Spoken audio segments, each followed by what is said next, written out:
Looks like Instagram. There we go. Instagram beat everybody today. Instagram's the winner. It looks like my Facebook page might come up a little slower today. There we go. Well, hello everybody. Welcome to Monday Night Live. Yes. I'm Dean Nixon, Kate Semmens with Turning Leaf out of sunny St. George, Utah.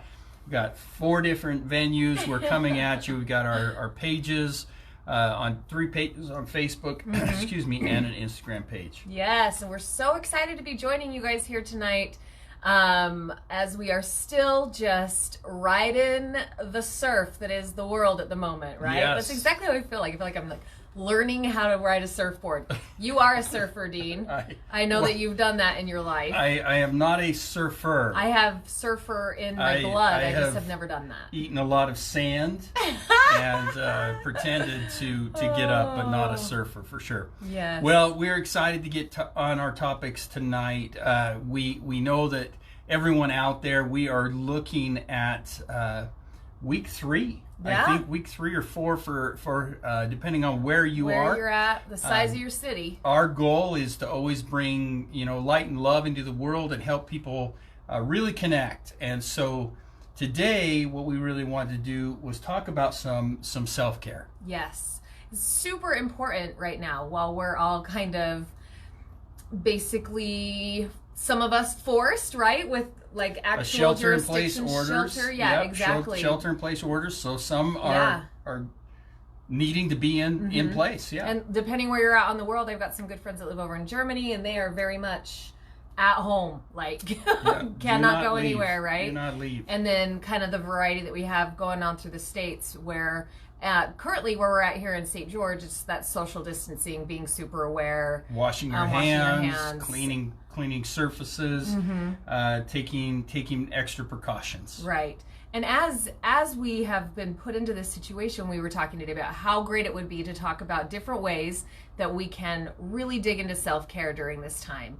Because as much as sometimes I think especially people who can be a little bit more optimistic or, have a really good, nice, tight social circle, they may not feel like they're feeling a lot of the impact that's going on right now. But I promise you, emotionally, energetically, all those things, you're getting impacted. And so it's going to be really critical that right now you take all the measures that you need in order to really take care of all the different pieces of yourself.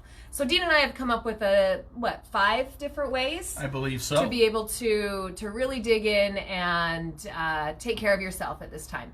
So in some of our past lives that we've done here on our YouTube channel and Facebook and Instagram, we've talked a lot about self-care.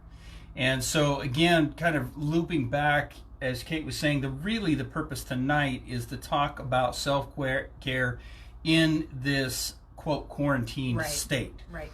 And so there were a couple things we wanted to talk about. One of the first things that I'm finding with a lot of the people that I'm working with every day is one of our issues that we struggle with. So on a constant basis is the inability to set boundaries with our own thinking. Right.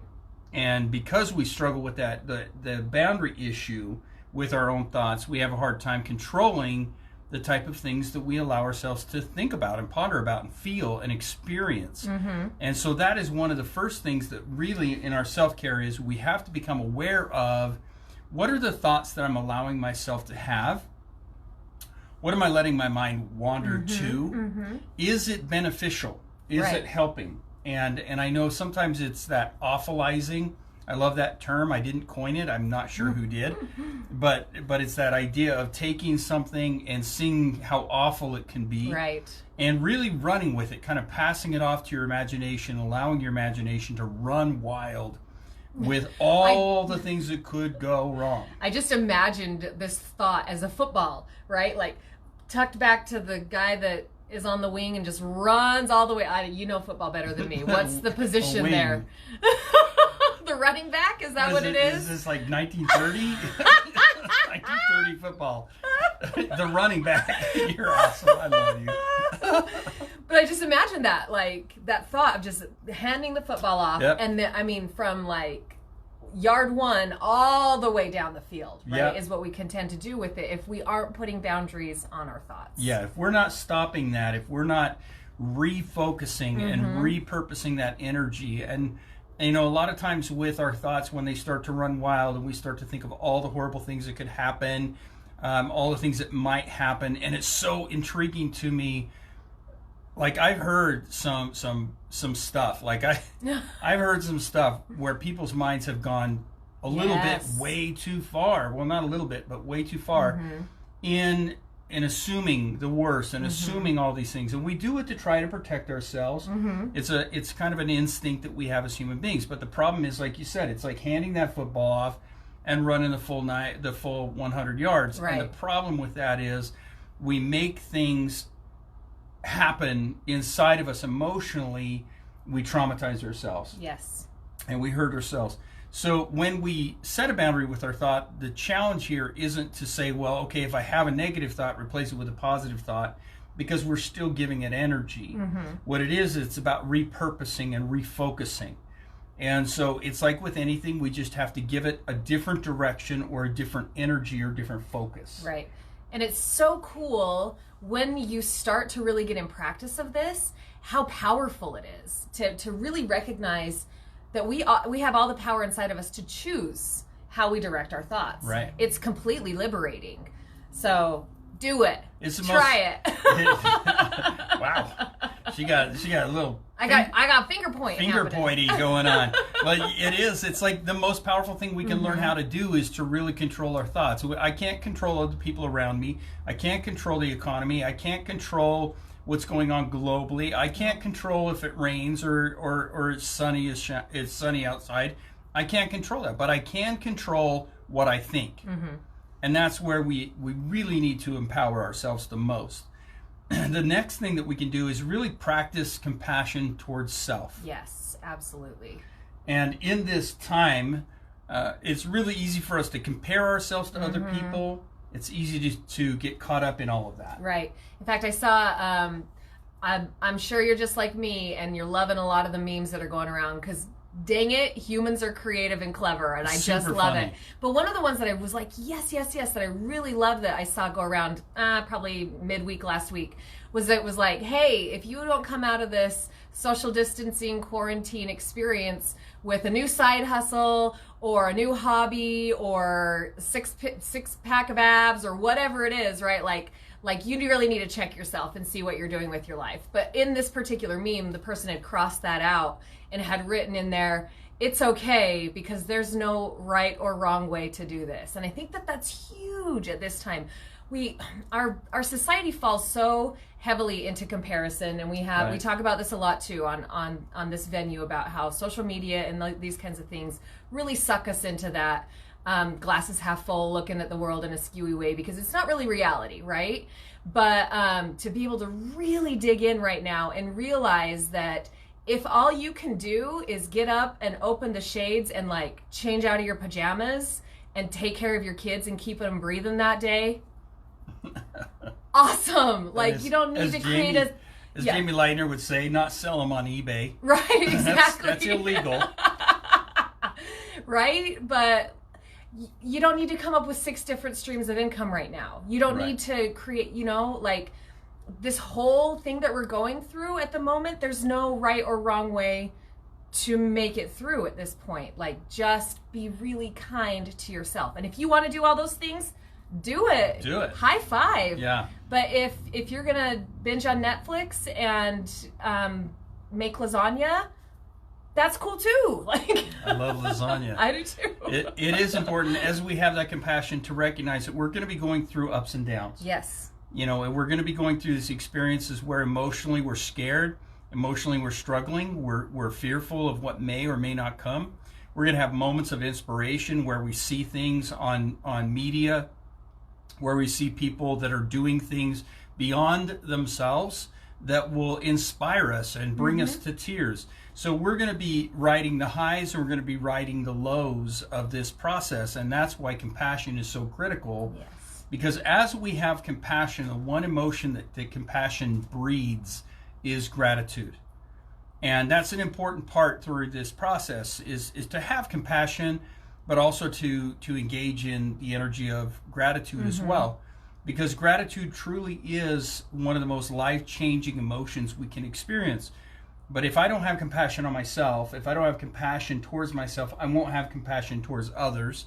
And if I don't have compassion towards myself and others, then I'm never going to feel gratitude or feel grateful for the things that are happening. So we have to step back and recognize some days are going to be rough. Right. And some days you're going to feel like a superhero, and you're going to be killing it out there. So be patient, have compassion with yourself. The next one was to nurture yourself. Yes, take care of you in any way, shape, or form that you need, right? Like, we're heading into a full moon tomorrow. I'm really excited about that. Yep. I happen to really get into those sorts of things. So I'm going to be able to make sure and take some time doing that kind of stuff for me. Being able to nurture and get into those pieces of me that I love. And nurturing looks different for all of us. Absolutely. But the one thing that I like to use the term nurturing, so it doesn't come across as hedonistic or self-serving or giving yourself permission to do nothing. Nurturing is about, how do I invest in me? How do I reinvest in myself? And so we look at the different aspects of who we are. Now is a good time to really nurture or invest in yourself intellectually. This is a time to be reading books of interest. It is good to be reading books of pleasure. I encourage you to read books that really are fun to read. I know, like Hunger Games. I don't know if they got them on books. Yeah, they totally do. But I know, Harry Potter, any of those types of books, Louis L'Amour, whatever may make you happy.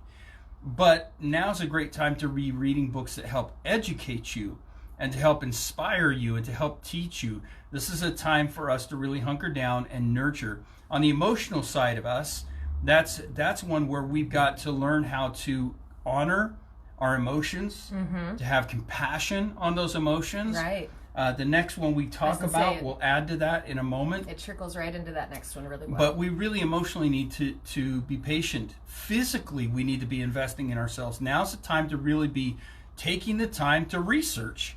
Like, how many of us would love to research, like, well, what's the best, food plan for my body? This is the time to really invest in reading good books. One of my favorite books is Intuitive Eating.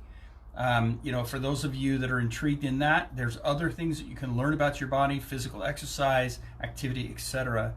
And then as we get into these other aspects of who we are, the emotional, the spiritual side, this is another great one for us to take time to dig into what your spirituality is. I love, Kate, that you brought, for you, really connecting to that energy of the moon and of that type of thing. So nurturing those spiritual aspects. So these are things that I would really encourage us to do to nurture, reinvest. Right. And it's really fascinating that this is all happening right now, too. I'm just kind of sitting here thinking about the time of the year and the seasons and the holidays and everything that's coming up.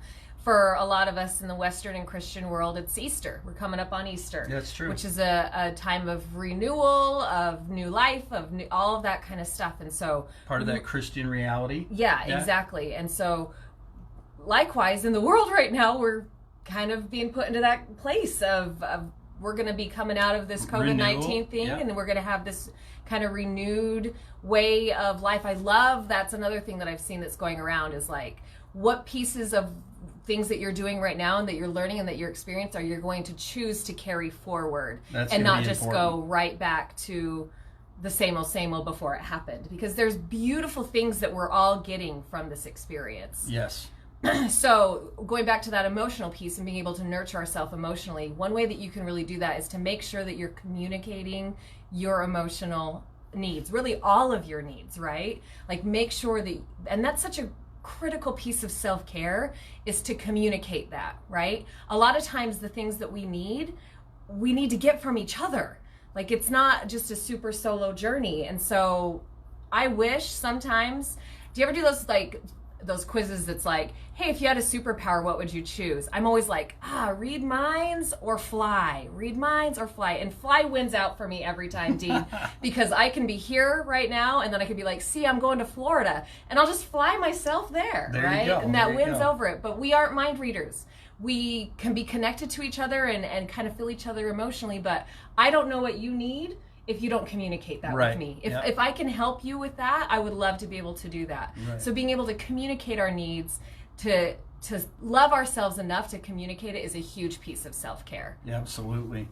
So communication was one of the other points that Kate's bringing out, and communication is a skill that we need to learn to exercise. Again, one of the things that I know we're way out of practice with this, but it would be really cool challenge is to write a letter. Oh, I love it. You know, and we all love getting letters. Everybody loves getting a letter. You go to the mailbox nowadays, and the only one writing you are the credit card companies. Right. And they're really good correspondents. And power bill companies. And they're great at writing you. But, sitting down and writing your thoughts out and writing a letter, even if it's writing a letter to yourself, such a powerful tool of communication. We were given the gift of writing, and we really have kind of defaulted to text messaging or to emailing. But really, how cool would it be to sit down with a pen and a paper or pencil and paper and really write a letter and send it to a loved one, put a stamp on it, and really send it on its way? What a cool experience, a cool opportunity that would be. So I would really challenge you to put the energy into writing a letter, communicating, talking, texting, all the different forms of communication and media that we have nowadays. We've never been more connected. So the next one is really important and inspiring. This is one that, and I really love myself, and I believe my father, it looks like my father might be watching right now. Awesome. I'm not confident, but I think he's watching on Instagram. But if some of you saw the post on my Facebook page of my father, who is a 95-year-old World War II vet, salute my father, amazing man. The next one is staying active. And this is what I think of is, I reposted a post about him, and he's out walking, he's out doing as best he can. Even though he's quarantined, he can still walk around the grounds and really still kind of get active, even though he has to kind of be kept safe. We can't see him. So of course everybody's trying to reach out and say hello. So hello, Father, I love you. So staying engaged. So again, going back to what Kate was talking about at the beginning, there's different levels of quarantine we're all under. Some are shelter in place. Some are, keep your distance, wash your hands, clean your surfaces. So if you're in a place where it's a stay in, shelter in place, then learning how to stay active within the space you're in, and that's a really challenging thing to do. But a body that is sedentary, oftentimes emotionally isn't moving emotions the way that it needs to.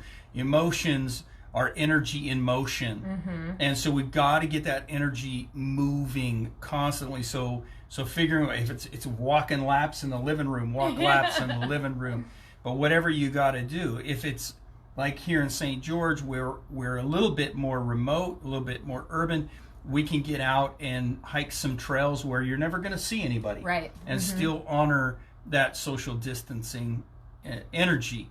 And so those are things that we really want to encourage you to do. Stay active, stay engaged. Yes. Put yourself in a place that you can really nurture and give back to you. And like with my father, who really is a shelter in place, for him, it's at least he's able to get out and walk around the grounds and stay active. He's an inspiration to me. I hope he's an inspiration to you as well.